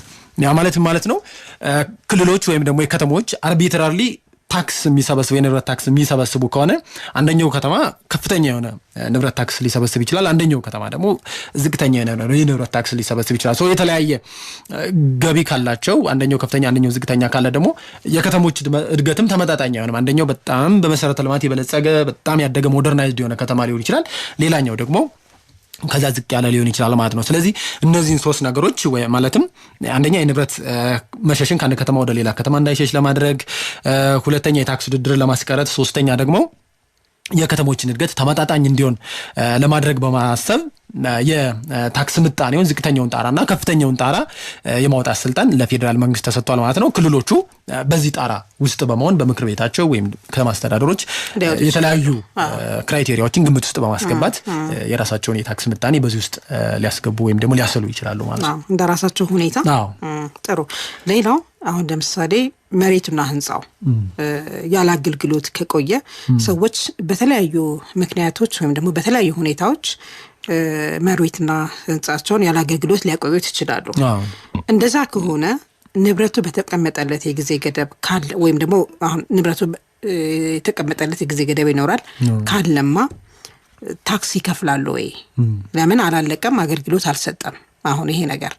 ስለዚህ እንዲህ ባለበት ሁኔታ ታክስ ክፈሉ ሊባል ይችላል ወይ የሚለው ነገር ነው። እንግዲህ ብዙ ጊዜ ኢትዮጵያ ውስጥ የተለመደ ነው። አንዳንዴ ባለሀብቶች ወይም ደግሞ ግለሰቦች የሆነ ቦታ ብቻ አጥረው ለመያዝ ከመንግስት በሊዝ ሊሆን ይችላል ወይም በሌላ በማናቸው ህጋዊ በሆነ መንገድ ከተረከቡ በኋላ ቦታውን አጥረው ይዛሉ፣ ምንም ሳያለሙ ማለት ነው።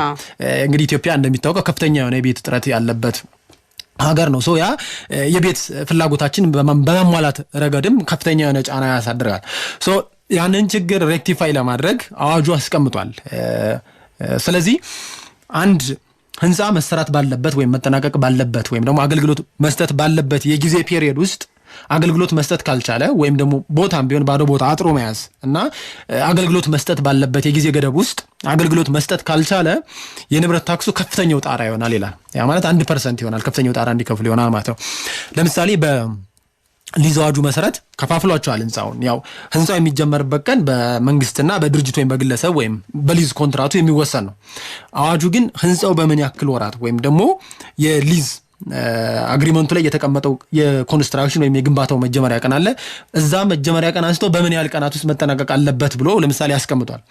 ህንፃው ለምሳሌ አነስተኛ ከሆነ በአንድ ዓመት ውስጥ መጠናቀቅ አለበት ይላል። መካከለኛ ከሆነ በ2 ዓመት ውስጥ መጠናቀቅ አለበት ይላል። ከፍተኛ ከሆነ ደግሞ በ4 ዓመት ውስጥ መጠናቀቅ አለበት ይላል። ስለዚህ በሊዝ አግሪመንቱ ላይ በተቀመጠው ቀን ያልተጀመረ ህንፃ ግንባታ ወይም ደግሞ ግንባታው ተጀምሮ ሊዝ አዋጁ ላይ ለምሳሌ በተቀመጠው ፔሪድ ያ ማለት አነስተኛ ከሆነ በ1 ዓመት፣ መካከለኛ ከሆነ በ3 ዓመት፣ ከፍተኛ ከሆነ በ4 ዓመት በዚህ ፔሪድ ውስጥ ህንፃው ተጠናቆ ወይም መሬቱ ለምቶ ለሚፈለገው አገልግሎት ጥቅም ላይ ካልዋለ ምን ይሆናል ማለት ነው? የሚከፈለው የንብረት ታክስ 1% ከፍተኛው ይሆናል ማለት ነው። ብዙ ጊዜ አሁን ኮለን ለምሳሌ አቁመው ሊተውት ይችላሉ ጀስት ቦታውን ለመያዝ ብቻ ወይም ደግሞ ቦታውን ከተረከቡ በኋላ አጥረውም ሊይዙ ይችላሉ። ብዙ ጊዜ የምናየው ነገር ነው ከተማ ውስጥ ይሄ ህንጻ እንደው መቼ ነው የሚያልቀው ምናምን የሚባል ነገር ያንን ቢያንስ ሬዲዩስ ለማድረግ ለመቀነስ ነው። ይሄን ዜጎቹ አይ ህንጻውን በተሰጠኝ የጊዜ ገደብ ውስጥ አለማጠናቀቂያ ከፍተኛ የሆነ ግብር እንድከፍል ያደርገኛል ሶ ህንጻውን በቶሎ አንደርቴክ ማድረግ አለብኝ ወይም መጨረስ አለብኝ ብለው ዜጎቹ ህንጻውን እንዲያለሙ ወይ መሬቱን እንዲያለሙና ለታለመለት አላማ እንዲቻል ለማድረግ ነው አዋጁ ከፍተኛ የታክስ መጠን ያስቀመጠው። ጥሩ። ሌላው ለምሳሌ አሁን በአንድ አመት ውስጥ ለምሳሌ በዚህ አመት ብለን እንውሰድ በዚህ አመት ይሄን ያህል ይተቋም ወይ ደግሞ አንድ ህንጻ ወይ ደግሞ አንድ መኖሪያ ቤት ይሄን ያህል ብር ይክፈል ተብሎ ተወሰነ እንበል። ቀደም ሲል እርሶ ሲገልጹት እንደነበረው ያተማመን ያሰላል ስሌቱ በዛ መሰረት ተሰልቶ ይሄን ያህል ብር ነው የሚከፍለው የዚህን አመት ተብሎ ሊቀመጥ ይችላል። በሚቀጥለው አመት ይህ ክፍያ ሊሻሻል ይችላል። ለምሳሌ ሊጨምር ወይም ደግሞ ሊቀንስ ይችላል። በተለይ ደግሞ ከንግድ ተቋማት ውጪ ያሉት የመኖሪያ ቤቶች ሊሻሻል ይችላሉ የነሱስ ወይስ እንደዚሁ ባለው ነው የሚቀጥለው አንዴ እንደተተመነ በዚሁ ነው የሚሄደው የሚለው ነገር እንግዲህ አዋጁ 7 ሚሊዮን መደቦችን አስቀምጧል የግብር የሚከፈልባቸው ማለት ነው። ለመኖሪያ አገልግሎት የሚውሉ ህንጻዎች ሊሆኑ ይችላሉ፣ ለመኖሪያ ቤት ሊሆኑ ይችላሉ፣ ለማኑፋክቸሪንግ ሊሆኑ ይችላል፣ ለከባባድ ኢንዱስትሪ ሊሆን ይችላል ወይም ደግሞ ቅይጥ አገልግሎት ማለት ለምሳሌ አንድ ትልቅ ህንጻው ነው ለንግድና ለመኖሪያ ቤት ሊያገለግል ይችላል አፓርታማ ወይም ኮንዶሚኒየም ሊሆን ይችላል ሶ የተለያየ መደብ አስቀምጧል። ስለዚህ ለከተማ አስተዳደሮች ወይም ለክልሎቹ የተሰጠ ዲስክሪሽን ነው እንግዲህ በአመት ውስጥ ሊያሻሽሉትም ይችላሉ ለአምስት አመትም ለሆነ አመትም ሊጠቀሙት ይችላሉ ሶ ሪጂድ አይደለም ያ ማለት የንብረቶቹ የገበያ ዋጋ ካለው ወቅታዊ የገበያ ዋጋ ጋር ተለዋዋጭ ነው የሚሆነው እንግዲህ ሊጨምር ይችላል ሊቀንስ ይችላል ስለዚህ ሁለተኛ የከተማዎች ኤክስፔንዲቸር አለ ወጫቸው ሊጨምር ይችላል ሊቀንስ ይችላል ሁለተኛ የግብር ከፋዩ በራሱ ታክስ ወይም ደግሞ ግብር የመክፈል አቅሙ ሊጨምር ይችላል ሊቀንስ ይችላል ሶ ብዙ የፍላክቹዌት የሚያደርጉ ነገሮች አሉ ሶ እነዚህን መሰረት በማድረግ የከተማ አስተዳደሩ ወይም ደግሞ ስልጣን ያለው አካል የታክስ ምጣኔያቸውን ምን ሊያደርጉ ይችላሉ ሪቫይዝ ሊያደርጉ ይችላሉ በዛ ስታንዳርድ ውስጥ ነው ማለት ነው። የገንዘብ ሚኒስቴርም ጥናት የሚያደርገው ለዛ ነው። አሁን ለምሳሌ ቀደም እንዳልኩሽ አዋጁ ላይ የተቀመጡት የታክስ ምጣኔዎቹ ኮንዲሽናል ናቸው ከ0.2 እስከ 0.1 ያለው ከ0.1 እስከ 1 ያለው የታክስ ምጣኔ ኮንዲሽናል ናቸው ማለት ነው። የገንዘብ ሚኒስቴር አሁን ያለውን ሀገራዊ ሁኔታ እያጠና ነው ሶ ያን ሀገራዊ ያለውን የኢኮኖሚ ሀገራዊ ሁኔታ ካጠና በኋላ ለሚኒስትሮች ምክር ቤት አቀርበው ሚኒስትሮች ምክር ቤት ነው በደንብ የሚወስኑት። ያ ማለት ምን ማለት ነው ኮንዲሽናል የሆነ የታክስ ምጣኔ ነው እየተቀመጠው እንጂ ፐርማነንት የሆነ ወይም ደግሞ በዘላቂነት የሚያገለግል የታክስ ምጣኔ አይደለም ማለት ነው። ሶ ክልሎችም ያንን መሰረት አድርገው ለወደፊት የሚኒስትሮች ምክር ቤት የሚያወጣውን ደንብ መሰረት አድርገው ወይም ደግሞ የሚኒስትሮች ምክር ቤት ደንብ እስከሚያወጣ ድረስ አሁን የተቀመጠውን የታክስ ምጣኔ መሰረት በማድረግና አስቀድሜ የጠቀስኳቸውን የንብረቱን የገበያ ዋጋ የግብር ከፋዮችን አቅም እና የከተማውን ወይም ደግሞ የከተማ አስተዳደሩን ኤክስፔንዲቸር መሰረት አድርገው የታክስ ምጣኔውን ሊያሻሽሉ ይችላሉ ማለት ነው። ለመኖሪያ የሚሆን ለንግድ ለማንኛውም አገልግሎት ቢሆን ማለት ነው። መቼ ነው ግን የሚከፈለው የንግድ ታክስ? የሚከፈለው እሱም ያው ለክልሎቹ ዲስክሪሽን ነው የተሰጠው እንግዲህ ከሐምሌ እስከ ሰኔ ባለው የበጀት ዓመት ውስጥ ይከፈላል ነው የሚለው። በሩብ ዓመት ሊሆን ይችላል ያለነሱ በደንብ የሚወሰን ወይም በመመሪያ ሊወሰን የሚችል ነገር ነው። በሩብ ዓመት ሊሆን ይችላል። ኮንቬኒየንስ ወይም ደግሞ ቅድም ብዬሻለሁ ተስማሚነት የሚለው አንደኛው የታክስ መርህ ነው። ያ ማለት ግብር ከፋዮቹ ግብሩን መክፈል በሚችሉበት ሰዓት ነው ግብር መከፈል ያለበት ሶ ክልሎቹ ወይም ደግሞ ሌላ ስልጣን ያለው አካል ጥናት አድርጎ ከበጀት ዓመቱ በአንደኛው በጀት ዓመት ውስጥ ታክሱን ሊሰበስብ ሩብ ዓመቱም ሊሰበስብ ይችላል ማለት ነው። ከሐምሌ እስከ ሰኔ ነው የሚለው አዋጁ። ያን ክልሎቹ ይወስናሉ ማለት ነው። ሁለት ጊዜም ሊሆን ይችላል አንድ ጊዜም ሊሆን ይችላል ከፋፍሎ ማለት ነው። በጣም ጥሩ። ሌላው ንብረቱን በዋስትና በመያዝ አሁን ብድር የሚሰጡ ተቋማት ይኖራሉና ከንብረት ታክስ ጋር ተያይዞ ምን ማድረግ ይጠበቅባቸዋል የሚለው ነገር አዋጁ አንቀጽ 19 ወይም 20 መሰለኝ አስቀምጧል። ሶ ማንኛውም የፋይናንስ ተቋም ወይም ደግሞ ማንኛውም አበዳሪ አካል እነዚህ ለንብረት ታክስ ቤዝ ናቸው ወይም ደግሞ መሰረት ናቸው የምንላቸው ንብረቶች በብድር ማስያዣነት በሚይዝበት ሰዓት ወይም ደግሞ በሚያዙበት ሰዓት ከሚመለከተው አካል በእነዚህ ንብረቶች ላይ የንብረት ታክስ መከፈልን የሚያረጋግጥ የምስክር ወረቀት ማስቀረብ አለበት ይላል። ስለዚህ ባንክ ሊሆን ይችላል፣ የመንግስት ባንክ ሊሆን ይችላል፣ የግል ባንክ ሊሆን ይችላል፣ ወይም ማንኛውም ግለሰብ ብድር በሚያበድርበት ሰዓት ተበዳሪው እንትን ያስዛል፣ ዋስትና ወይም ደግሞ ማስያዣ የምንለውን ያስዛል። ሰው በዚህ ሰዓት ምን ማድረግ አለባቸው? ፕራይመሪ ማለት ነው በዛ ንብረት ላይ የንብረት ታክስ መከፈሉን የሚያረጋግጥ የምስክር ወረቀት ወይም ደግሞ ሰነድ አግባብ ካለው አካል እንዲቀርብላቸው ለሚያበድሩት አካል ወይም ደግሞ ውል ለሚገቡት አካል መጠየቅ አለባቸው ማለት ነው። ያንን ሳያደርጉ ቀርተው ወይም ደግሞ የንብረት ታክስ ያልተከፈለበትን ንብረት እንደ ብድር ማስያዣ ቢጠቀሙ ውጤቱ ምን ይሆናል የሚለውን እዛው አዋጁ አስቀምጦታል። የቀደምትነት መብታቸውን ያጣሉ ማለት ነው። ያ ማለት ምን ማለት ነው? ለምሳሌ አሁን ውርስ አለ። ውርስ በሚከፈትበት ሰዓት ለምሳሌ አበዳሪዎች አሉ ወይም ደግሞ ክሬዲተሮች አሉ፣ እዛ ወራሾች አሉ። ከአበዳሪዎችና ከክሬዲተሮች ያን ሀብት በውርስ ተጣርቶ የተገኘውን ሀብት ቅድሚያ የማግኘት መብት ያላቸው እነማን ናቸው? አበዳሪዎች ናቸው ከወራሾቹ ይልቅ። ምክንያቱም ሊኩዴትድ የሆነው መኒ ነው አይደለ? ወይም ደግሞ ሊኩዴትድ የሆነው የንብረት መጠን ነው ወደ ወራሾቹ ትራንስሌት የሚሆነው። ስለዚህ እነዚህ አበዳሪዎች ግን እነዚህን የንብረት ታክስ የሚከፈልባቸው ንብረቶች የንብረት ታክስ መከፈሉን ሳያረጋግጡ በማስያዣነት ከተጠቀሙ ግን ምን ያደርጋሉ ማለት ነው? የኔ ቀደምትነት መብታቸውን ያጣሉ ማለት ነው። ለምሳሌ አንድ ባንክና አንድ ግለሰብ ያንድ ሰው አበዳሪ ቢሆኑና እዛ ንብረት ላይ ክርክር ቢነሳ ወይም ሌላ ሶስተኛ ወገን ጥቅም አለኝ የሚል ወገን ቢመጣ እነሱ ባንኮቹ ምን አላቸው? መጀመሪያ ቀደምትነት መብት አላቸው። ከዛ ቀጥሎ የግለሰብ አበዳሪዎች ናቸው። ከዛ ደግሞ ሌላ ሶስተኛ ወገን ጥቅም አለኝ ወራሽ ሊሆን ይችላል ማለት ነው። ነገር ግን ለምሳሌ ባንኩ ይህን ሳያደርግ የንብረት ታክስ ያልተከፈለበትን ንብረት በማስያዣነት ይዞ ከተገኘ ቅድሚያ ለነማን ይሰጣል ማለት ነው? ለግል አበዳሪዎችና ሌላ ለወራሾቹ ሊሆን ይችላል፣ ወይም ደግሞ ሌላ ሶስተኛ ወገን ጥቅም አለኝ ለሚል አካል ማለት ነው። ስለዚህ አበዳሪው ማንኛውም አበዳሪ ወይም ደግሞ ፋይናንሻል ተቋም ብድር በሚሰጥበት ሰዓት በማስያዣነት የሚጠቀማቸውን ንብረቶች የታክስ ቤዝ ለዚህ ለንብረት ታክስ ቤዝ ከሆኑ የንብረት ታክስ በአግባቡ መከፈሉን ቬሪፋይ ማድረግ አለበት ማለት ነው። ያን ሳያደርግ ከቀረ ግን አሁን ያልኩሽን ቀደምትነት መብታቸውን አጥተው እዳቸውን የሚጠይቁ በኋላ ዘግይተው መብቱ ህጉ የሰጣቸውን የቀደምትነት መብት ወይም ቀድማችሁ መጠየቅ ትችላላችሁ የሚለውን መብት ያጣሉ ማለት ነው። ጥሩ አድማጮቻችን፣ የህግ ነገር ፕሮግራማችን ነው ያደመጣችሁ የምትገኙት ከኢትዮጵያ ሬዲዮ የንብረት ታክስ ህግ ላይ ነው። አዋጅ ቁጥር 1365 ላይ ትኩረት አድርገን እየተነጋገርን ያለ ነው። በዚሁ ላይ ማብራሪያ እየሰጡን የሚገኙት እንግዲህ አቶ አበባው ሲሳይ ናቸው። አቶ አበባው በፍትህ ሚኒስቴር አቃቢ ህግ ናቸው። ውይይታችን አሁንም እንደቀጠለ ነው። ይህን ፕሮግራም ከፍትህ ሚኒስቴር ጋር በመተባበር ነው የምናቀርብላችሁ። የፍትህ ሚኒስቴር በጣም ያመሰገንን። መልእክቱን አድምጠን ተመልሰን ስንገናኝ የቀሩ ሀሳቦች ላይ የምንወያይ ይሆናል። አሁንም ጥሩ ቆይታ። ጥቅምት 15 1900 ከተቋቋሙት የሚኒስቴር መስሪያ ቤቶች አንዱ የሆነውና የፍርድ ሚኒስቴር በሚል መጠሪያ የተመሰረተው የአሁኑ የኢፌዴሪ ፍትህ ሚኒስቴር ከኢትዮጵያ ሬዲዮ ጋር በመተባበር የሚያዘጋጀው የህግ ነገር የቀጥታ ውይይት ፕሮግራም አድማጮች ላይ ምን ያህል ተጽዕኖ ፈጥሯል፣ አድማጮችስ ምን ጥቅምስ አገኙ የሚል መሰል አስተያየታቸውን በተቋሙ ድረገጽና ስልክ እንዲያቀርቡ ይጋብዛል። በመሆኑም በፌስቡክ ገጽ FDRE ሚኒስትር ኦፍ ጀስቲስ /የኢፌዴሪ ፍትህ ሚኒስቴር፣ ቴሌግራም FDRE ሚኒስትር ኦፍ ጀስቲስ እንዲሁም በስልክ ቁጥር 0919049081 0913 157835 አስተያየታቸውን ማቅረብ እንደሚችሉ ይገልጻል። የኢፌዴሪ ፍትህ ሚኒስቴር።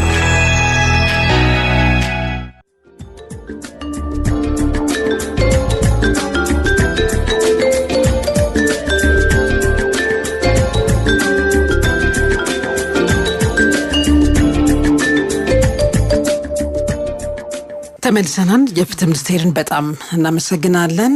ውይይታችን አሁንም እንደቀጠለ ነው። የንብረት ታክስ ነው ርዕሰ ጉዳያችን። እየተደመጠ የሚገኘው የኢትዮጵያ ሬዲዮ ነው። እሺ አቶ አበባው፣ ቀደም ሲል እንግዲህ በርካታ ጉዳዮችን ስናነሳ ነበረ። በተለይ አሁን መጨረሻ ላይ የንብረት ታክስ በዋስትና በማያዝ ብድር የሚሰጡ ተቋማት ምንድነው ማድረግ የሚጠበቅባቸው የሚለውን ነገር ቀደም ሲል ስናነሳ የነበረው። ወደ ማስታወቂያው እንሂድ እስኪ። አሁን የታክስ ውሳኔ ማስታወቂያው በተመለከተ ህጉ ምንድነው የሚለው? አንድ ሰው የታክስ ውሳኔ ማስታወቂያ ባይደርሰው እና ታክስ ባይከፍል ተጠያቂ ሲሆናል ወይ? ምን ማለት ነው?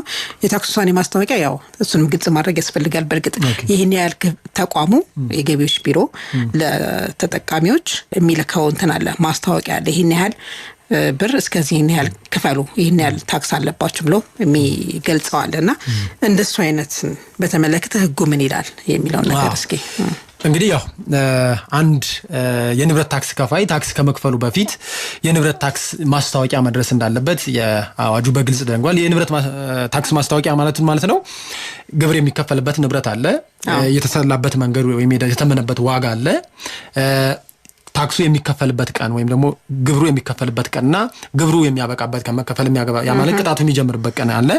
እዛ አቤቱታ ካለው ወይም ደግሞ ንብረት አሰላሉ ላይ ሊሆን ይችላል፣ ምጣኔው ላይ የንብረት አገማመጡ ወይም ምጣኔው ላይ ሊሆን ይችላል። ቅሬታ ካለው ደግሞ ቅሬታ የሚያቀርብበትን የመጨረሻ ቀን የያዘ የታክስ ማስታወቂያ ዝርዝር በጽሁፍ ሊሆን ይችላል ወይም ደግሞ በኤሌክትሮኒክስ ለማን ይደርሰዋል ማለት ነው? ለግብር ከፋዩ ይደርሰዋል ማለት ነው። ሶ ግብር ከፋዩ ግብር የሚከፍልበትን ንብረት ያያል። ከዛም ባሻገር ግብር የሚከፍልበት ቀን ያያል። እዛ አቤቱታ ካለው ደግሞ አቤቱታ የሚያቀርብበትን ቀን ያያል ማለት ነው። ሶ የታክስ ማስታወቂያ ማለት ነው በአካል ለግብር ከፋዩ ሊሆን ይችላል ወይም ደግሞ በህጋዊ ወኪሉ አማካይነት ሊሰጠው ይችላል። ያ ማድረግ ካልተቻለ ወይም ደግሞ ማግኘት ካልተቻለ ደግሞ ንብረት ታክስ የሚከፈልበት ንብረት ላይ የታክስ ማስታወቂያው ይለጠፋል ማለት ነው። ለምሳሌ ህንጻ ከሆነ ህንጻው ላይ የንብረት ታክስ ማስታወቂያው ይለጠፋል ማለት ነው። ስለዚህ የንብረት ታክስ ማስታወቂያ ያልደረሰው ሰው ወይም ደግሞ አልደረሰኝም የሚል ሰው የንብረት ማስታወቂያ አልደረሰኝም በማለት ታክስ ላለመክፈሉ እንደ ዲፌንስ ወይም ደግሞ እንደ መከላከያ ማንሳት ይችላል የሚል ጥያቄ ነው ሊነሳ የሚችለው። ሶ አዋጁ በግልጽ እንዳስቀመጠው የታክስ ማስታወቂያ ያልደረሰው ማንኛውም የንብረት ታክስ ከፋይ አካባቢው ላለ የከተማ አካባቢ አስተዳደር ምን ማቅረብ አለበት? የንብረት ታክስ ማስታወቂያ አልደረሰኝም የሚል አቤቱታ በጽሁፍ ማቅረብ አለበት ይላል። ስለዚህ ያንን ማድረግ ካልቻለ ምን ይሆናል ማለት ነው? ግብር ላለመክፈሉ እንደ ዲፌንስ ሊያነሳ ይችላል ማለት ነው። ስላልደረሰኝ አልከፈልኩም ማለት አይችልም። ከቅጣትም አያመልጥም። በኋላ ቅጣቶቹ አሉ። ግብር ባለመክፈሉ የሚከተሉት አስተዳደራዊ ቅጣቶች አሉ። ሶ ከነዛ አስተዳደራዊ ቅጣቶች ምን አይሆንም? ኤግዞነሬት አይሆንም ወይም ነፃ አይሆንም ማለት ነው። ስለዚህ ታክስ ከፋዩ የንብረት ታክስ ማስታወቂያ ከደረሰው በዛ በደረሰው መሰረት ቅሬታም ካለው ደግሞ ለሚመለከተው አካል አቅርቦ የንብረት ታክሱን መክፈል አለበት ማለት ነው እንጂ ከዛ ውጭ የንብረት ታክስ አልደረሰኝም ብሎ ታክስ አለመክፈል በኋላ ለሚመጣው ኃላፊነት እንደ ዲፌንስ ወይም ደግሞ እንደ መከላከያ ሊያነሳው አይችልም ማለት ነው። ሰው እንደዛ አይነት ሁኔታዎች ሲያጋጥሙ ዜጎች ወይም ደግሞ ግብር ከፋዮች ተቋሙ ማድረግ አለበት። ነገር ግን ባይደርሰውም ያግለሰብ መጠየቅ አለበት። ምክንያቱም ምን ብለናል? የንብረት ታክስ ማስታወቂያ የሚሰጠው በአካል ለራሱ ለግብር ከፋዩ ወይም ደግሞ ህጋዊ ወኪል ካለው በህጋዊ ወኪሉ አማካኝነት ነው ብለናል።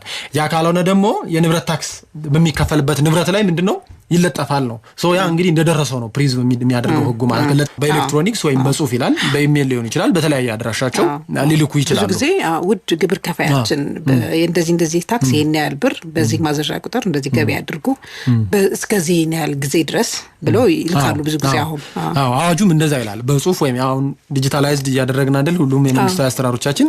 ሶ እንደዛ ይላል። በኢሜል ሊሆን ይችላል፣ በስልክ ሊሆን ይችላል፣ በቴሌግራም በሌላ በማንኛውም የኤሌክትሮኒክስ ዘዴ ሊደርሳቸው ይችላል። ግን ትልቁ ነገር መያዝ ያለበት የንብረት ታክስ ማስታወቂያ አልደረሰኝም ብሎ መቀመጥ በኋላ ለሚያመጣው ኃላፊነት ተጠያቂ ስለማያደርግ ዜጎች ወይም ደግሞ ግብር ከፋዮች የታክስ ማስታወቂያ ካልደረሳቸው በአካባቢያቸው በሚገኝ የከተማ አካባቢ አስተዳደር በመቅረብ በጽሁፍ አቅርበው የታክስ ማስታወቂያ እንዲደርሳቸው ማድረግ ይችላሉ ማለት። ያን ሳያደርጉ ከቀሩ ግን ራሳቸው ተጠያቂ ይሆናሉ። በኋላ ግብር አለመክፈል የሚያስከትሉ አስተዳደራዊ ተጠያቂነት አለ፣ ቅጣቶቹ እነዛን ላለመክፈል እንደ መከላከያ ሊያነሱ አይችሉ ማለት ነው። ጥሩ፣ ወደ እሱ እንምጣ። የንብረት ታክስ አለመክፈል ምንድነው የሚያስጠይቀው የሚለው ነው። እንግዲህ አስቀድሜ ምን ብያለሁ? የንብረት ታክስ ማስታወቂያው ላይ ግብር የሚከፈልበት ቀን አለ። ግብር የሚከፈልበት ቀን አለ። የሚያበቃበት ቀንም ስፔሲፋይ ተደርጓል። ሶ ቅሬታ ያለው ሰው ቅሬታውን ለማን ያቀርባል? በኋላ እንመለከታለን ብዬ አስባለሁ። ለንብረት ታክስ ቅሬታ ሰሚ ኮሚቴ ወይም ደግሞ ለንብረት ታክስ ይግባኝ ጉባኤ ያቀርባል ማለት ነው። ቅሬታ ካለው፣ ቅሬታ ከሌለው ደግሞ በተቀመጠው ቀን ውስጥ ምን ማድረግ አለበት? የታክስ መጠኑን መክፈል አለበት ማለት ነው። ስለዚህ በተቀመጠው የታክስ መክፈያ ጊዜ ግብሩን በአግባቡ ያልከፈለ ግብር ከፋይ ወይም ደግሞ በ21 ቀናት ውስጥ ለንብረት ታክስ ቅሬታ ሰሚ ኮሚቴ ቅሬታውን ካላቀረበ ወይም ደግሞ በ30 ቀናት ውስጥ ለንብረት ታክስ ይግባኝ ጉባኤ አቤቱታውን ያላቀረበ ሰው አስተዳደራዊ ቅጣት አዋጁ አስቀምጧል ማለት ነው። የመጀመሪያው ምንድነው? በመጨረሻው ቀን ቀጥሎ ባለው ቀን ማለት ለምሳሌ ዛሬ ስንት ነው? 26 ነው አይደለ? የታክስ መክፈያ ቀኑ ዛሬ ከሆነ የመጨረሻው ቀን ዛሬ ከሆነ ምን ማድረጋል? ነገ ካልከፈለ ማለት ነው ምን ይጠብቀዋል? 5%።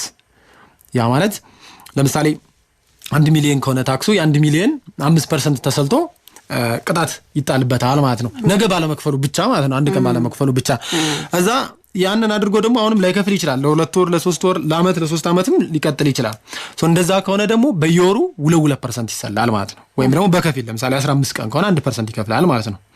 20 ቀን ከሆነም እንደዚህ በአንድ ወሩ 2% ከሆነ 20 ቀን ስንት ፐርሰንት ቅጣት ይሆናል ተብሎ እየተሰላ ይከፈላል ማለት ነው። ስለዚህ በመጨረሻው ቀን ከመጨረሻው ቀን ቀጥሎ ያልከፈለ ሰው ምን ይሆናል ማለት ነው? 5% ቅጣት ይጠብቀዋል ማለት ነው። የታክስ መጠኑን እዛ ባሉ በየወሩ እየተሰላ ይሄዳል ማለት ነው። አንድ ቀንም ቢሆን 2 ቀንም ቢሆን አንድ ቀን ስንት ይሆናል እየተባለ በወሩ 2% ከወለደ በአንድ ቀን በ2 ቀን በ30 ቀን ወይም በሌላ ግብር ከፋዩ ያልከፈለበት የታይም ሬንጁ እሱ እየተሰላ 2% ግብር ይከፍላል ማለት ነው።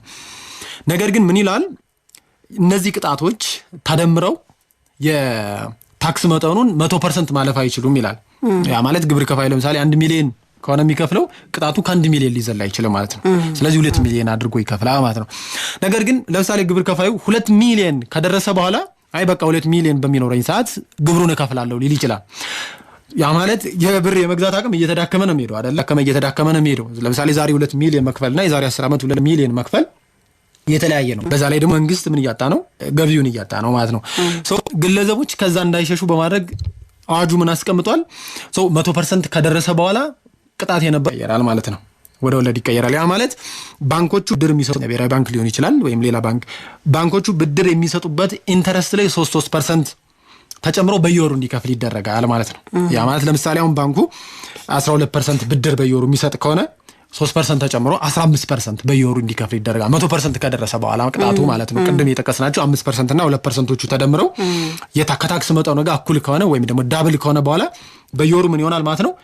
በወለድ መልኩ ባንክ ከሚያበድሩበት ወለድ ሲደመር 3 ተደርጎ እየተሰላ ይከፍላል ማለት ነው። ጥሩ። ሌላው በንብረት ታክስ ላይ ግምት ሲገመት ሊሆን ይችላል ወይም ደግሞ በታክስ አወሳሰን ሂደት ላይ ቅሬታ ያለው ሰው ሊሆን ይችላል። ለምሳሌ ሲሰላ ትክክል አይደለም። ቀደም ሲል መርሁ ላይ የሚያወራን ነበር አይደለ? ትክክለኛነት አንዱ መርህ ነው። ትክክል አይደለም፣ በዝቶብኛል፣ ካለኝ ገበያ አንፃር ይሄኛው መሰላቱ ትክክል አይደለም የሚል ሰው ሊኖር ይችላል። እና በተለያየ ብቻ ሂደቱ ላይ ቅሬታ ያለው ሰው የት ነው ቅሬታውን ማቅረብ ያለበት? እንዴት ነው ማቅረብ ያለበት?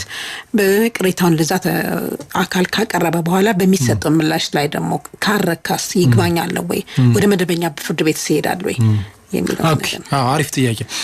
እንዳልሽው ነው እንግዲህ ንብረት ታክስ የሚጣለው ያው በንብረቱ ዋጋ ከተገመተ በኋላ ነው። ንብረት ግመታው ለምሳሌ ከፍ ብሎ ሊገመት ይችላል። ከፍ ብሎ ተገመተ ማለት ያው ከፍተኛ ግብር ይከፍላል ማለት ነው። ስለዚህ የንብረት ግመታው ተጋኖ የተገመተብኝ አሰላሉ በራሱ ትክክል አይደለም፣ ማቴማቲካሊም ትክክል አይደለም ሊል ይችላል። ወይም ደግሞ የታክስ ምጣኔው የተሳሳተ ታክስ ምጣኔ ነው የተሰላብኝ ሊል ይችላል። ስለዚህ በአጠቃላይ በዚህ የንብረት ታክስን በተመለከተ ቅሬታ ያለው ማንኛውም አካል ቅሬታውን የሚያቀርብበት መንገድ በአዋጁ ተዘርግቷል ወይም ደግሞ እውቅና ተሰጥቶታል ማለት ነው።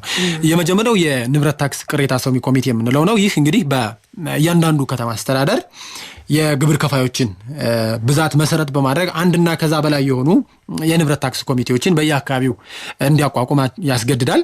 ስለዚህ የከተማ አስተዳደር ወይም ደግሞ ክልሎች በየአካባቢው ለግብር ከፋዮች አመችነት መሰረት በማድረግ አንድና ከዛ በላይ የሆኑ የቅሬታ ሰሚ ኮሚቴዎችን ያደራጃሉ ማለት ነው። ስለዚህ ቅሬታ ያለው አካል ምን ያደርጋል ማለት ነው? የታክስ ማስታወቂያው ቅድም የተወያየንበት የታክስ ማስታወቂያ በደረሰው በ21 ቀናት ውስጥ ለንብረት ታክስ ቅሬታ ሰሚ ኮሚቴ አቤቱታውን ያቀርባል ማለት ነው። አቤቱታውን ካቀረበ በኋላ የንብረት ታክስ ኮሚቴው ምን ያደርጋል? የተለያዩ ማስረጃዎችን በመመርመር አስፈላጊ ሆኖ ሲገኝም ደግሞ አስፈላጊ ሆኑ አካላትን በመጥራት ማብራሪያ እንዲሰጡት በማድረግ ምን ያደርጋል? የውሳኔ ሀሳብ ይሰጣል ማለት ነው። የቅሬታ ሰሚ ኮሚቴው የሚሰጠው ውሳኔ አስገዳጅ አይደለም። ያ ማለት ምንድነው? አድቫይዘሪ እንደ ለምሳሌ አሁን የፌዴሬሽን ምክር ቤት የህገ መንግስት ጉዳዮች አጣሪ ጉባኤ አለ። ያንን የህገ መንግስት ጉዳዮች አጣሪ ጉባኤ ሪኮሜንዴሽን ያቀርባል፣ የውሳኔ ሀሳብ ያቀርብለታል። ያን የውሳኔ ሀሳብ የፌዴሬሽን ምክር ቤት ምን ሊያደርግ ይችላል? ሊያጸድቀው ወይም ደግሞ ሊጥለው ይችላል ማለት ነው። አድቫይዘሪ የሆነ ኦርጋን ነው ማለት ነው። ስለዚህ የቅሬታ ሰሚ ኮሚቴውም ምንድነው? ለታክስ አስከፋዩ ባለስልጣን አድቫይዘሪ ኦርጋን ነው እንጂ የሚሰጠው ውሳኔ ባይንዲንግ አይደለም። የውሳኔ ሀሳቡን ለማን ያቀርባል ማለት ነው? ግብር አስከፋዩ ባለስልጣን ያቀርባል ማለት ነው። ግብር አስከፋዩ ባለስልጣን ምን ያደርጋል? ውሳኔውን ከተቀበለው ወይም ደግሞ የኮሚቴው የሰጠውን ሪኮሜንዴሽን ከተቀበለው ሪቫይዝ ያደርጋል፣ ካልተቀበለው ደግሞ ውድቅ ያደርጋል ማለት ነው እንጂ የቅሬታ ሰሚ ኮሚቴው የሚሰጠው ውሳኔ አስገዳጅ አይደለም።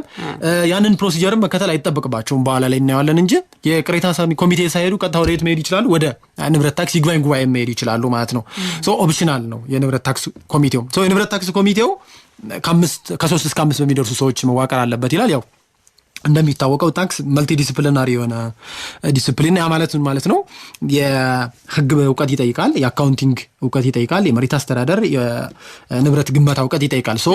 ያንን ግምት ውስጥ በማስገባት አዋጁ እነዚህ ኮሚቴዎቹ ከዚህ አሁን ከጠቀስኳቸው 2 ከታክስና ከኦዲት ባለሙያና የትምህርት ዝግጅት ካለው 1 የህግ ባለሙያ፣ 1 ከመሬት አስተዳደርና 1 ከንብረት ግንባታ የተውጣጡ ባለሙያዎች ነው የተዋቀረው ማለት ነው። ስለዚህ ቅሬታ ንብረት አገማመቱ ላይ ሊሆን ይችላል ወይም ደግሞ የታክስ ምጣሪው ላይ ቅሬታ ያለው ሰው ታክስ ማስታወቂያው በደረሰ በ21 ቀናት ውስጥ ለቅሬታ ሰሚ ኮሚቴው ያቀርባል። ቅሬታ ሰሚ ኮሚቴው ደግሞ የውሳኔ ሐሳቡን ለግብር አስከፋዩ ባለስልጣን ያቀርባል።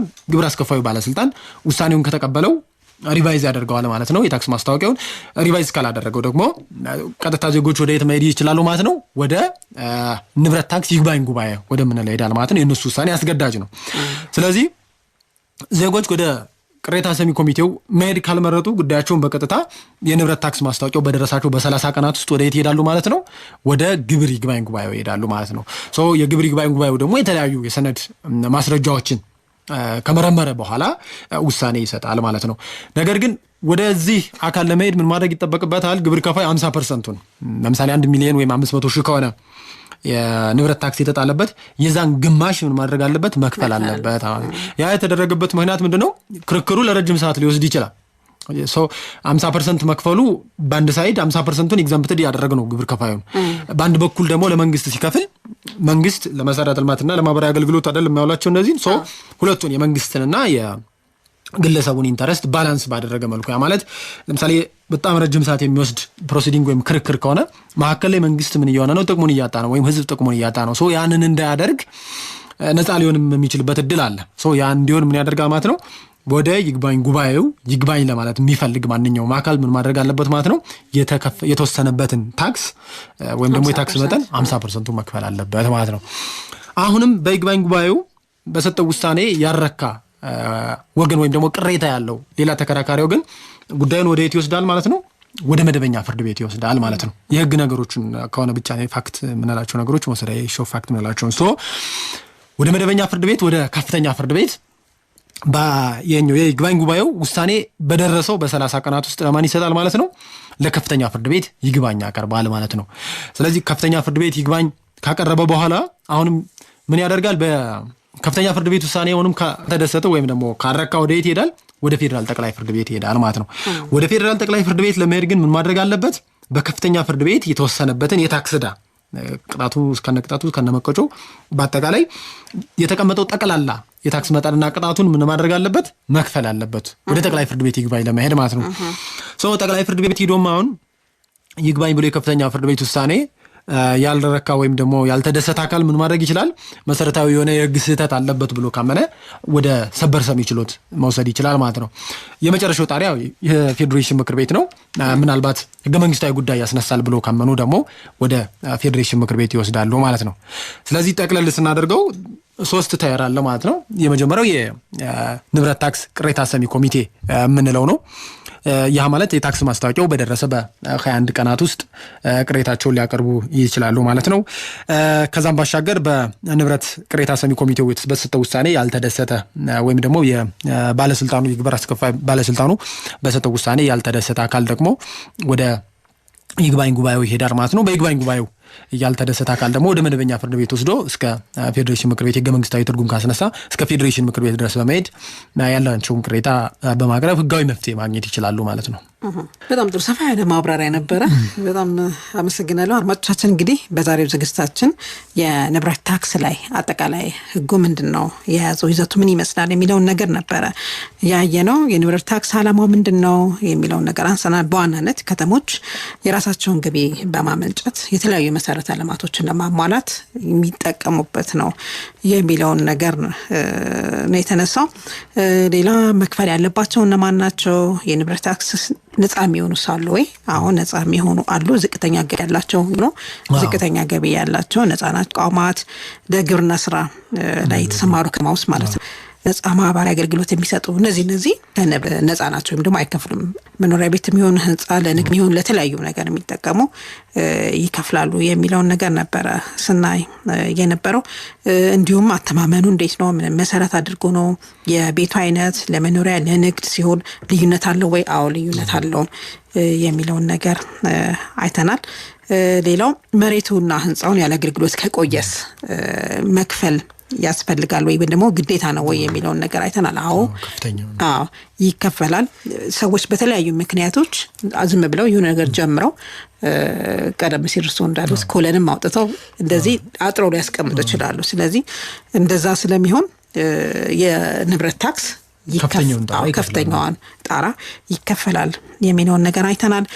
ሌላው በየአመቱ ይሻሻላል ወይ? አንዴ ከተገመተ በኋላ አዎ ይሻሻላል። የተለያዩ ሁኔታዎችን ከግምት ውስጥ በማስገባት ሊሻሻል ይችላል የሚለውን ነገር አይተናል። የታክስ ውሳኔ ማስታወቂያን በተመለከተም ተቋሙ የገቢዎች ቢሮ ያሳውቃል። ነገር ግን የታክስ ውሳኔው ማስታወቂያው አልደረሰኝም ብሎ ዝም ማለት ከቅጣት አያድንም። ሄዶ መጠየቅ አልደረሰኝም፣ ስለዚህ ምን ያህል ነው፣ መቼ ነው መክፈል ያለብኝ ብሎ አቤቱታ ማስገባት ወይ ደግሞ ማመልከት አለበት የሚለውን ነገር አስተናል። የንብረት ታክስ አለመክፈል የሚያስጠይቀው ነገር ቀደም ሲል ሰፋ ያለ ማብራሪያ ተሰጥቶበታል። ሌላ ቅሬታ ያለው ሰው በንብረት ታክስ ግምት በአወሳሰን ዙሪያ በተለያዩ ሂደቶች ላይ ቅሬታ ያለው ሰው ቅሬታውን ማቅረብ ይችላል። በመጀመሪያ ለንብረት ታክስ ቅሬታ ኮሚቴ ማቅረብ ይችላል። ከዛ በኋላ ደግሞ የንብረት ታክስ ይግባኝ ጉባኤ ያለ ወደ መደበኛ ፍርድ ቤትም መውሰድ ይቻላል የሚለውን ነገር ነበረ በዝርዝር የተነሳው። በጣም በርካታ ጉዳይ ነው በነገራችን ላይ ያየ ነው። አቶ አበባው ሲሳይ ናቸው ማብራሪያ የሰጡን። በጣም ሰፊ ማብራሪያ፣ እጅግ በጣም ነው የምናመሰግነው። አቶ አበባው ሲሳይ በፍትህ ሚኒስቴር አቃቤ ሕግ ናቸው። በድጋሚ በጣም እናመሰግናለን። እሺ አመሰግናለሁ። እኔም ቴንክ ዩ። አድማጮቻችን እንግዲህ በሚቀጥለው ሳምንት በሌላ ህግ ጉዳይ እንጠብቃችኋለን። መቅደስ አንዳርጌ፣ ታምራት ቴክኒኩን ሲቆጣጠሩ ነበር። ሄለን ፕሮግራም በማስፈጸም አዲት ግን የሚዩት መራው። ስለነበረን ቆይታ በድጋሚ በጣም አመሰግንኩኝ። ጤና ይስጥልን።